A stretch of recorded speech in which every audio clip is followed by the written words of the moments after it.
Bismillahirrahmanirrahim. Assalamualaikum warahmatullahi wabarakatuh.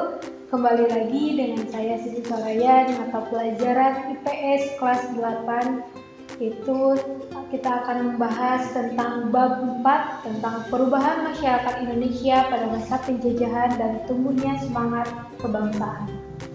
Nah, di sini ada peta konsepnya. Ini materi-materi yang akan kita bahas ya, tentang perubahan masyarakat masa penjajahan dan tumbuhnya semangat kebangsaan. Ada kedatangan bangsa barat, kondisi masyarakat masa penjajahan, semangat kebangsaan, dan poin-poinnya. Nah, yang pertama, kedatangan bangsa-bangsa barat ke Indonesia. Yang pertama yaitu latar belakang kedatangan bangsa barat. Nah, yang pertama adalah daya tarik Indonesia bagi bangsa-bangsa barat. Nah, di sini ada gambarnya ya. Di sini ada gambar rempah-rempah yang bisa menarik atau bisa menjadi daya tarik negara lain untuk datang ke Indonesia. Nah, yang kedua adalah adanya motivasi 3G, Gold, Gospel, dan Glory. Nah, Gold, Gospel, dan Glory merupakan motivasi bangsa-bangsa barat melakukan penjelajahan samudera. Oke, selanjutnya yaitu revolusi industri. Revolusi industri merupakan salah satu pendorong imperialisme modern.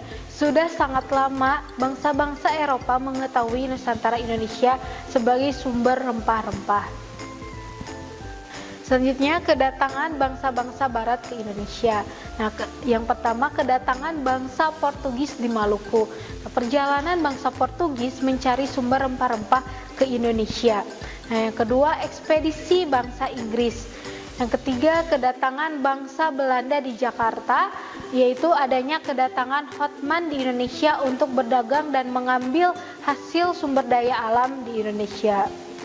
Nah, selanjutnya ada kondisi masyarakat Indonesia pada masa penjajahan. Yang pertama, pengaruh monopoli dalam perdagangan. Nah, monopoli ini adalah penguasaan pasar yang dilakukan oleh satu atau sedikitnya perusahaan. Bagi pelaku perusahaan, monopoli sangat menguntungkan karena mereka dapat menentukan harga beli dan harga jual dengan sendirinya. Nah, yang kedua adanya pengaruh kebijakan kerja paksa. Nah, kerja paksa tentu kalian sudah dapat menebak bahwa rakyat Indonesia bekerja tanpa fasilitas yang memadai. Nah, mereka tidak memperoleh penghasilan yang layak, tidak diperhatikan juga asupan makanannya, dan melakukan pekerjaan di luar batas-batas kemanusiaan.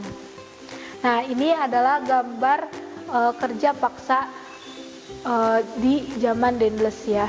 Nah, selanjutnya ada pengaruh sistem sewa tanah. Salah satu kebijakan terkenal pada masa Raffles adalah sistem sewa tanah atau land rent system atau Landleasetal. Sistem tersebut memiliki ketentuan antara lain sebagai berikut.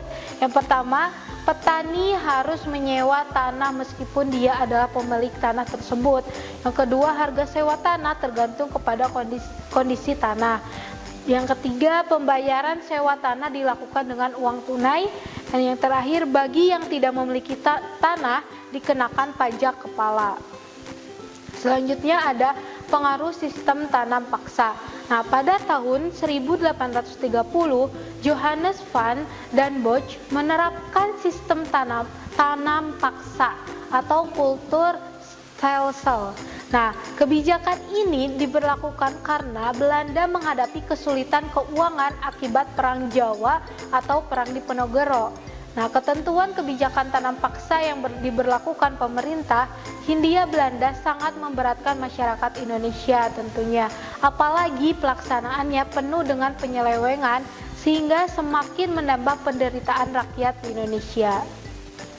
Nah, yang kelima adanya perlawanan terhadap kolonialisme dan imperialisme. Nah, pada masa lalu, Indonesia hanya dianggap sebuah provinsi bagi bangsa Belanda, namun tidak diperlakukan sama dengan masyarakat Belanda di Eropa.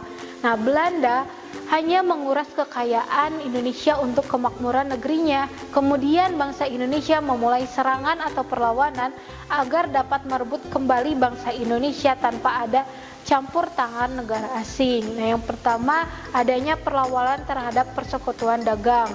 Yang kedua perlawanan Aceh, dan yang ketiga ketangguhan ayam jantan dari timur, dan yang keempat serangan Mataram terhadap VOC dan perlawanan terhadap pemerintah Hindia Belanda. Nah, selanjutnya adanya tumbuh dan berkembangnya semangat kebangsaan. Latar belakang munculnya nasionalisme di Indonesia. Adapun berbagai hal di luar Indonesia, yaitu faktor eksternal yang melatar belakangi terjadinya pergerakan nasional, antara lain munculnya paham-paham baru di dunia seperti paham Islamisme, nasionalisme, sosialisme, liberalisme, dan demokrasi. Nah, beberapa peristiwa seperti ini, peristiwa seperti kemenangan Jepang atas Rusia dalam Perang 1905 dapat berkembang berbagai organisasi pergerakan nasional di berbagai negara juga menjadi faktor eksternal pendorong pergerakan nasional di Indonesia. Nah, salah satunya dan ada beberapa yaitu Budi Utomo atau BU. Nah, tokoh lain pendiri Budi Utomo adalah Gunawan Cipto Mangkusumo dan RT Aryo Tirkusumo. Nah, ada juga pergerakannya yaitu Sarekat Islam, yaitu tujuan utamanya adalah melindungi kepentingan pedagang pribumi dari ancaman pedagang Tiongkok. Nah, selanjutnya ada Indische Partij atau IP. Tujuan IP sangat jelas, yakni mengembangkan semangat nasionalisme bangsa Indonesia. Keanggotaannya pun terbuka bagi semua golongan tanpa memandang suku, agama, dan ras. Dan yang terakhir ada Perhimpunan Indonesia atau PI, yaitu tujuan utama PI adalah mencapai Indonesia merdeka, memperoleh suatu pemerintah Indonesia yang adil dan juga makmur. Selanjutnya ada Partai Nasional Indonesia atau PNI. Nah, Partai Nasional Indonesia PNI ini didirikan tanggal 4 Juli 1927 di Bandung, dipimpin oleh Insinyur Soekarno. Nah, tujuan PNI adalah Indonesia merdeka dengan ideologi nasionalisme. Nah, selanjutnya ada pergerakan nasional pada masa pendudukan Jepang. Yang pertama, pergerakan proses penguasaan Indonesia, kebijakan pemerintah militer Jepang, adanya sikap kaum pergerakan dari Indonesia. Nah, sikap pergerakan Indonesia ini memanfaatkan organisasi-organisasi pendirian Jepang sebagai batu loncatan untuk meraih Indonesia merdeka dan juga melakukan perlawanan terhadap Jepang. Nah, yang keempat ada perubahan masyarakat Indonesia pada masa penjajahan. Yang pertama adanya perubahan pada masa kolonial Barat. Yang pertama adanya perluasan penggunaan lahan. Tentunya penggunaan lahan akan diperluas, dan selanjutnya ada persebaran penduduk dan urbanisasi. Banyak sekali penduduk yang dari desa berurbanisasi ke kota atau ada terjadinya transmigrasi. Dan selanjutnya pengenalan tanaman baru, adanya penemuan tambang-tambang, ada juga transportasi dan komunikasi yang bisa dimanfaatkan oleh masyarakat Indonesia.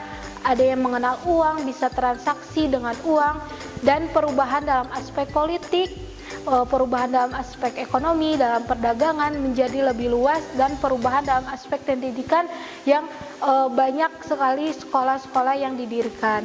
Sekian materi bab 4, sampai jumpa di video selanjutnya. Wassalamualaikum warahmatullahi wabarakatuh. Kunjungi sosial media lainnya seperti website kami di pkbmalkata.com, Facebook PKB Malkata Mananjaya, Instagram PKB Malkata _official.